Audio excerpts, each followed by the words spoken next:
Hi guys, I'm here to teach you a little craft project right before Easter.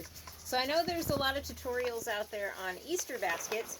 This is one that I didn't find a video for. Maybe it's out there, but from what I found, I didn't see it. So if you want a cute little bunny or something else, go for it. But this is one my mom taught me, and many of my classes, she was kind of our, just kind of drop-in art teacher through my youth. And I always loved it.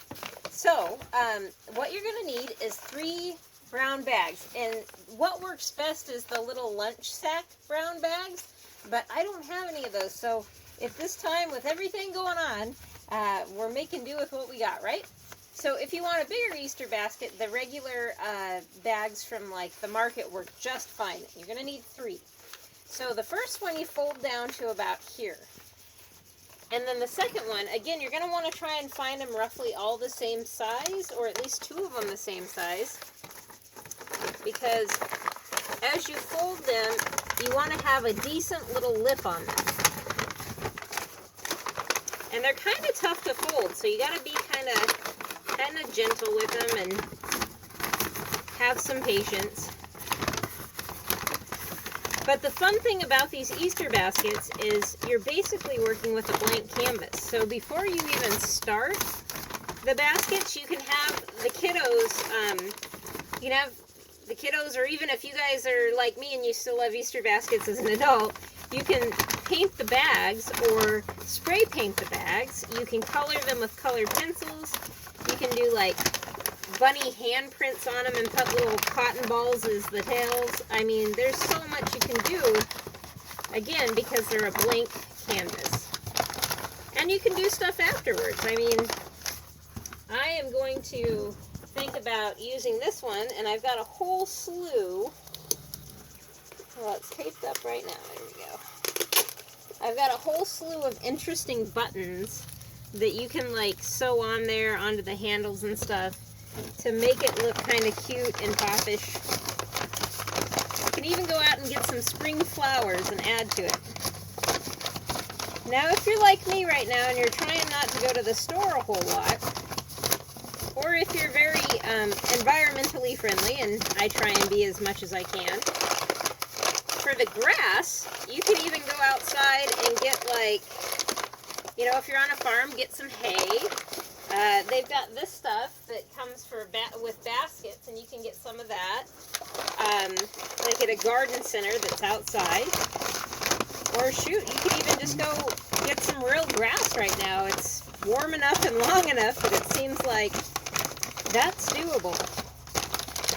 So, once you've gotten your second paper bag to be a little bit taller by like 1 fold than the other paper bag, you tuck it inside of it.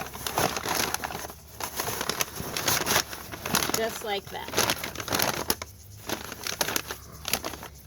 And now you can extend this second fold and make it a little wider, so it kind of folds over that.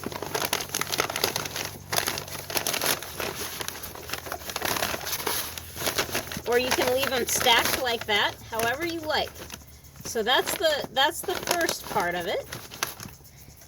The second part is to get another bag, again roughly the same size, but this is for the handle, so it doesn't necessarily have to be exactly the same size. And you're going to cut off the bottom of that bag.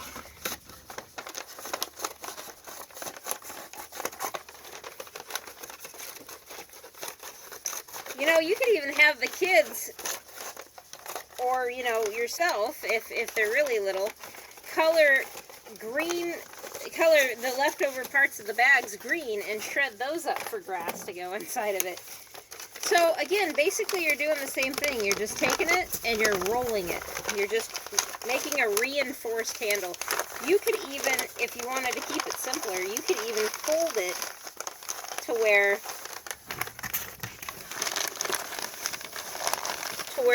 the rough edges are kind of hidden, like that. But a lot of people will take this once it's folded